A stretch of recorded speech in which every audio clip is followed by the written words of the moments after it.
कांग्रेस के पूर्व राष्ट्रीय सचिव प्रकाश जोशी के बागेश्वर पहुंचने पर यहां कांग्रेस कार्यकर्ताओं ने उनका जोरदार स्वागत किया। युवा कांग्रेस कार्यकर्ताओं ने जिला अध्यक्ष कवि जोशी के नेतृत्व में नगर में बाइक रैली निकाली। इस दौरान कार्यकर्ताओं को संबोधित करते हुए पूर्व राष्ट्रीय सचिव प्रकाश जोशी ने कहा कि केंद्र और राज्य सरकार हर मोर्चे पर विफल हो गई है। उन्होंने कहा कि किसान, मजदूर और महिला सहित सभी लोग भाजपा के शासनकाल में गलत नीतियों के कारण त्रस्त हैं। किसानों के आंदोलन का समर्थन करते हुए कांग्रेस नेता प्रकाश जोशी ने कहा कि केंद्र सरकार तानाशाही पर उतर आई है तथा किसानों के आंदोलन को बदनाम करने पर तुली है। कांग्रेस जिला अध्यक्ष लोकमणि पाठक सहित पूर्व विधायक ललित फरसवाण, पूर्व जिला पंचायत अध्यक्ष हरीश सेठानी, पूर्व दर्जा मंत्री राजेंद्र टंगड़िया सहित अन्य कांग्रेस पदाधिकारियों ने पूर्व राष्ट्रीय सचिव प्रकाश जोशी का स्वागत किया।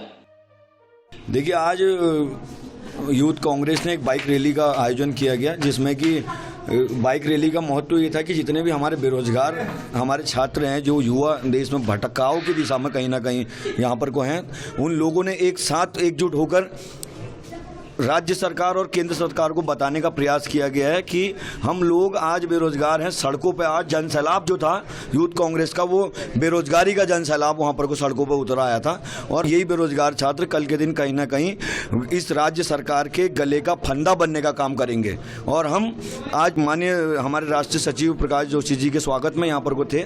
उसके बाद यहाँ पर को उनका एक युवा संवाद सम्मेलन यहाँ पर को था।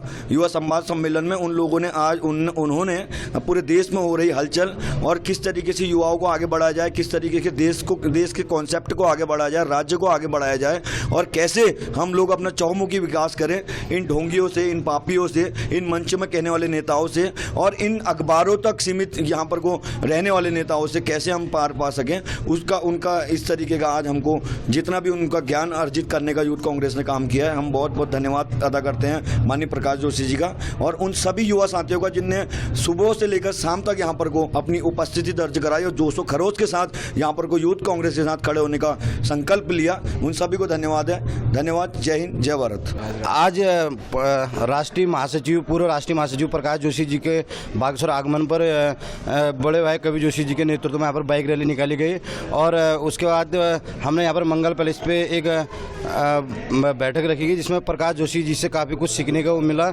और 2022 के बारे में जो रणनीति है, किस तरीके से 2022 में हमने बागेश्वर जिले में 2 के 2 विधानसभा को जीतना है, उस संदर्भ में प्रकाश जोशी जी से काफ़ी कुछ सीखने को मिला। संगठन को एक नई ऊर्जा, उनके द्वारा जो नई ऊर्जा दी गई, हमें लगता है कि ये नई ऊर्जा 2022 में अवश्य काम आएगी और हम प्रकाश जोशी जी ने जो भी दिशा निर्देश जो हमें दे रखे हैं, हम उसका जरूर पालन करेंगे।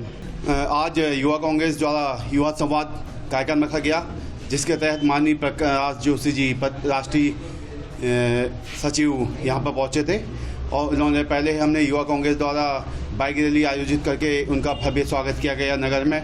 उसके बाद मंगल पैलेस में युवा संवाद कार्यक्रम में उन्होंने वो आए और युवाओं से उन्होंने संवाद किया और युवाओं को आने वाले कांग्रेस की जो आने वाले चुनाव है उसके लिए ताकत बढ़ के आगे से लड़ने के लिए तैयार होने के लिए कहा और उन्हें कहीं ना कहीं एक रूपरेखा और कांग्रेस के जो रहा है, कांग्रेस का जो इतिहास है उसके बारे में बताया और कहीं ना कहीं इससे कांग्रेस को मजबूती मिलेगी और आने वाले 2022 के चुनाव में इसमें कहीं ना कहीं कांग्रेस मजबूत होकर उठेगी और दोनों विधानसभा में कांग्रेस के विधायक जीत के आएंगे। इस पूरे देश के राष्ट्रीय महासचिव पूर्व प्रकाश जोशी जी का युवा कांग्रेस बागेश्वर ने गर्मजोशी के साथ स्वागत किया और कहीं ना कहीं हमें उनसे ये सीखने को मिला कि इस संगठन को कैसे हम चलाएं और किस तरह से हमने इसमें काम करने का एक लक्ष्य दिया गया।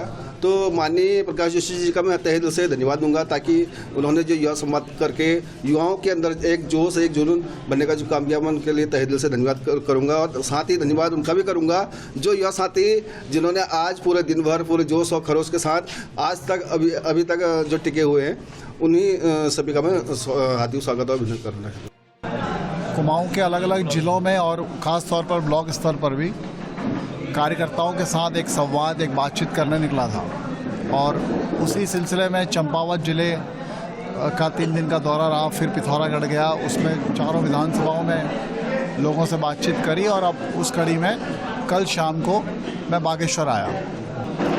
जब मैं पूरे प्रदेश में भ्रमण पे हूँ, इससे पहले मेरे पास जो भी जिम्मेदारी थी वो जिम्मेदारियाँ इस तरह की थी कि मुझे दूसरे राज्यों में जाना पड़ता था। मैं कांग्रेस का राष्ट्रीय सचिव था तो दूसरे राज्यों का प्रभारी था, यूथ कांग्रेस में राष्ट्रीय महासचिव था तो दूसरे राज्यों में काम करना पड़ता था, NSY का राष्ट्रीय महासचिव था उससे पहले तो तब भी दूसरे राज्यों में काम करना पड़ता था। पर पिछले 1-1.5 साल से मैंने हमारे राष्ट्रीय नेतृत्व से जब निवेदन करा कि मुझे अपने राज्य में कुछ काम करने का अवसर चाहिए, बिना किसी पद के लेकिन राज्य में समय चाहिए, तो उन्होंने मुझे इसकी अनुमति दी कि आप कोई बात नहीं, आप काम करिए। तब से मैं यहाँ पूरा भ्रमण कर रहा हूँ। अब तक पूरे राज्य में अलग अलग जगहों पे जो समस्याएं हैं, मुद्दे हैं, कार्यकर्ताओं के बीच जाने की बात है, वैसे एक आपस में तालमेल बिठाने की बात है। तो जब मैं मिल रहा हूँ, लोगों से बात कर रहा हूँ, तो ये क्लियर स्पष्ट है कि पिछले 4 साल में जो भारतीय जनता पार्टी की सरकार है वो पूरी तरह से फेल हो चुकी है। मोदी जी ने जब चुनाव प्रचार पर वो आए थे पिछली बार विधानसभा चुनाव के दौरान, तो उन्होंने इस प्रदेश की जनता को ये कहा था कि हमारी केंद्र में सरकार है, आप राज्य में सरकार बना के दीजिए, आपको डबल फायदा होगा। बल्कि उन्होंने एक शब्द दिया जो दूसरे राज्यों में भी देते हैं, बंगाल में दे रहे हैं, डबल इंजन की सरकार। ये शब्द उन्होंने दिया था, हमने नहीं दिया था।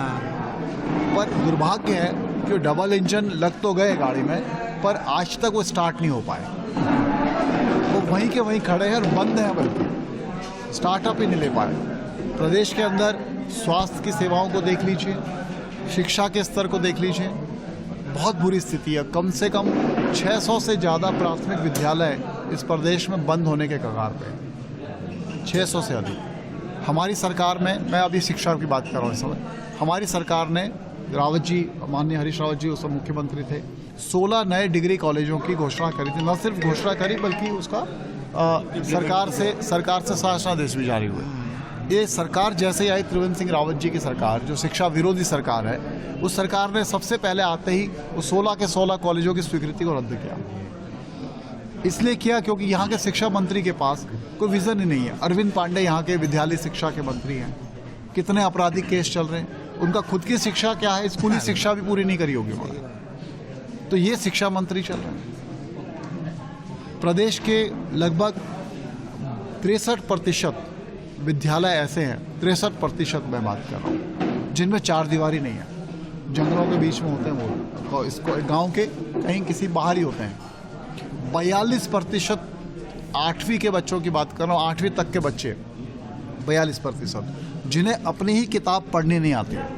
अगर उनसे कहो कि अपना पाठ पढ़ लीजिए तो उस किताब को ठीक से पढ़ नहीं पाएंगे। ये 42% बच्चे हैं 8वीं क्लास तक के। ये हमारा शिक्षा का स्तर है, तो इस पर बहुत काम करने की ज़रूरत है। रोजगार की सिचुएशन ऐसी हो रखी है, पहले तो वैकेंसीज निकलती नहीं है, नई भर्तियाँ निकल नहीं रही हैं। उसमें भी अधिकांश पहले तो उपनल के माध्यम से कॉन्ट्रैक्ट पे आते थे। अब सुनने में आ रहा है कि लखनऊ की एक एजेंसी है जो सरकार के किसी अधिकारी या किसी के हो सकता है किसी के रेफरेंस से आई हो, अब प्राइवेट एजेंसियों के माध्यम से सरकारी भर्तियों में कॉन्ट्रैक्ट पे लोग लिए जा रहे हैं। ये सिचुएशन रोजगार की हो गई।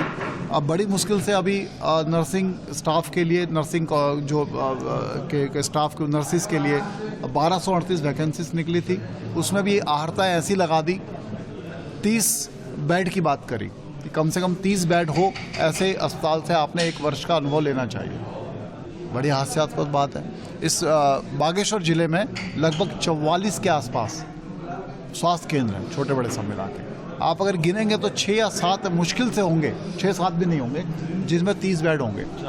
4 है, सॉरी 4 है, 7 तो वहाँ थे, 7 थे, तो 4 है। तो कहाँ से हमारा जो पर्वतीय हमारा जो यहाँ के बच्चे हैं, हमारे जो साथी हैं, छोटे भाई बहनें होती, 20% क्योंकि पुरुषों के लिए होता है, 80% ये हमारी बहनों के लिए होता है, तो वो कहाँ से इसमें भाग ले पाते।